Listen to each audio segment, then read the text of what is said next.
pasensya na hindi na ako masyadong nag-active kasi ang dami talagang nangyayari. Ako medyo hindi talaga guys maraming mga pinagdadaanan sa buhay. Sana dumaan lang pero isa-isa rin na resolve yun nga. Nakaka-drain, minsan nagkakasakit tayo sa kakaisip. Kaya kapag may problema tayo guys, huwag tayo masyadong magpanik. Mahirap ngumiti guys sa daming problema talaga.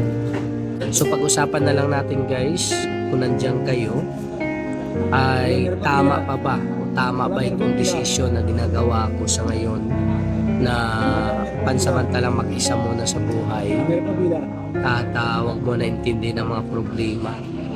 So salamat pala doon sa aking mga kaibigan o mga klase na sa college, mga kakilala ko sa college na talaga ang laki ng tulong para sa akin na ginawa nila. Medyo kunti na lang na-resolve na yung aking problema dahil sa kanila. So no regrets naman kasi marami ako natutunan sa buhay na kailangan mo talaga paghandaan ang sarili mo para hindi ka mabaliw, para hindi ma-depress, ma-stress. Kailangan talaga pag na-stress ka o na-depress ka, kaakibat yun ay pagiging matatag ka at marunong ka ng magiging wise ka na sa darating na panahon.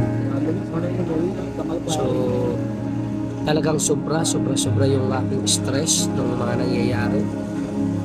Hindi ko alam kung maitatawid ko pa ba o hindi.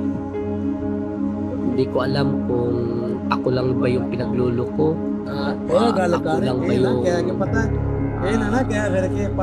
nangarap na magkaroon ng sarili. Pero papasalamat din ako, naranasan kong ganitong pangyayari para alam ko kung saan ako didistansya, alam ko kung saan ako hihinto o saan ko titigilan. Alam ko mahirap din kasi pamilya, usapang pamilya, pero wala naman ako magagawa kundi sundin para sa kaginhawaan din ng sarili ko. Alam ko marami akong maisasakripisyo, pero piliin ko pa rin yung sarili ko. Kahit sabihin na lang makasarili, pero kailangan din natin kailangan natin isalba yung ating sarili. Kasi wala naman tayong magagawa kapag ganyan ang nangyayari sa buhay natin. Wala na tayong magagawa nun.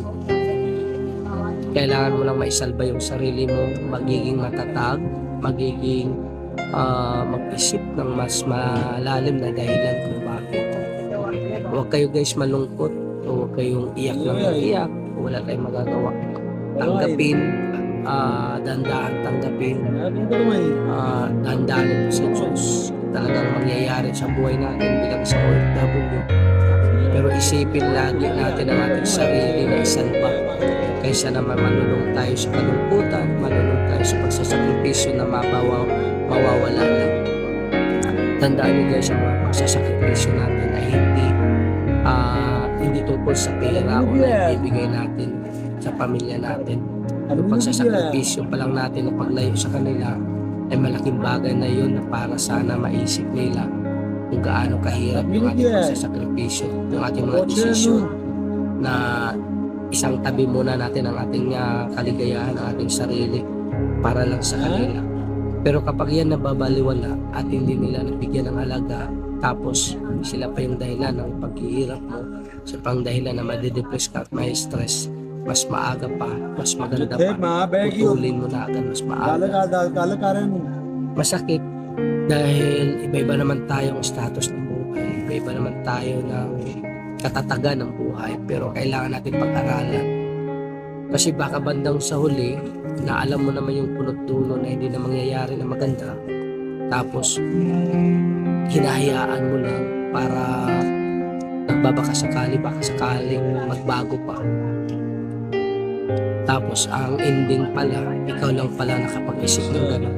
Yung partner mo pala o yung asawa mo, hindi na pala nag-isip para sa ikaganda ng buhay niyo pareho. Baka gumising ka na lang na huli na sa bandang huli. uuwi ka, iiwan ka rin din naman, or uuwi ka na hindi pa rin maayos, walang mangyayari. Kaya hanggat maaga, tanggapin mo na sa sarili mo na ganun talaga ang buhay. Na walang mali para sa atin, walang mali, tama sa ginagawa natin. Basta ang alam lang natin, may salba natin ang ating sarili. Kasi baka nga naisalba na nila ang sarili nila na hindi kakasama. Tapos ikaw, pinipilit mo pang isalba sila, pero ayaw naman talaga nila. Kaya isipin lagi ang sarili. Lagi mong itandaan, nakasanayan na nila na wala ka. At nakakasanayan mo na rin sila na wala sila sa buhay mo. So, mararamdaman mo rin naman yan. Hindi ka naman basta-basta bumitaw kung wala kang nakikita at nararamdaman na ikaw na lang pala yun ang lumalaban o ikaw na lang pala yung nag-iisip ng kakaganda ng buhay. Yun ang natutunan ko sa mga nangyayari. Alam ko, hindi lang isang beses ito nangyari sa buhay ko. Hinahayaan ko lang kasi nung una na akala ko okay lang. Pero tama pala yung nasa isip ko na hindi pala maganda ang mangyayari o kahinatnan.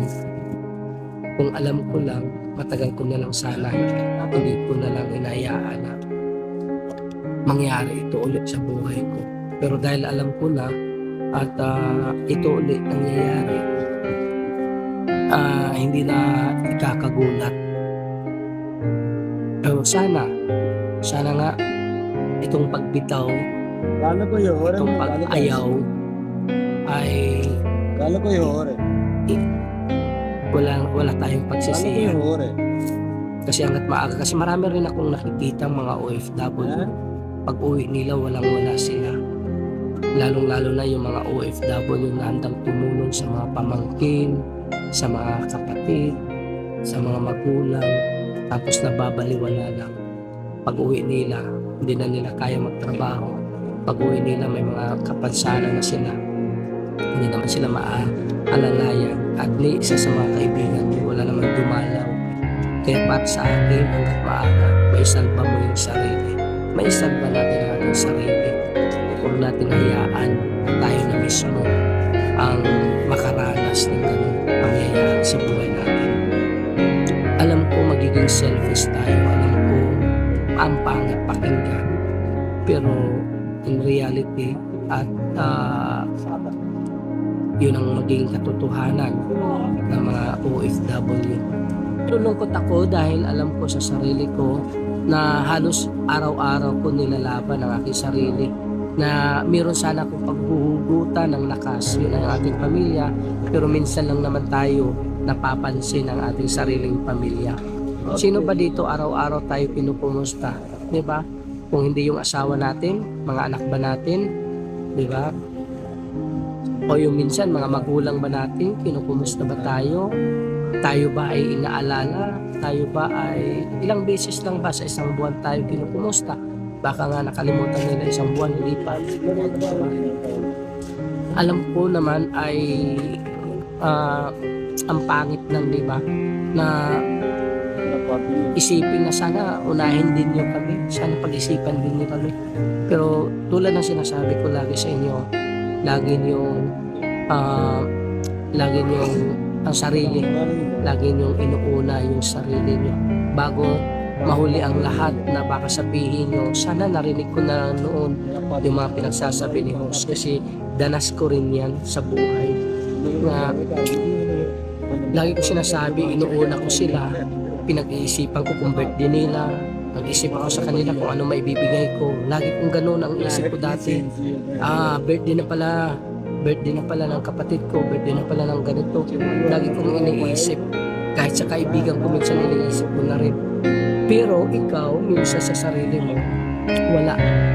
So, pagdating sa mga ganyang bagay, dapat mabuo yung loob mo na sumugal, na kahit tanggihan ka nila o baliwalain ka nila o hindi ka kilalanin bilang kadugo o bilang kapatid o bilang isang pang tawag nila sa'yo, tanggapin mo sa sarili na mag-isa ka sa buhay. Kasi ang nilalaban mo ang sarili mo. sarili mong kaligayahan, sarili mong diskarte, sarili mong buhay, at ikaw yung nagmamanipula sa sarili mo, walang ang iba.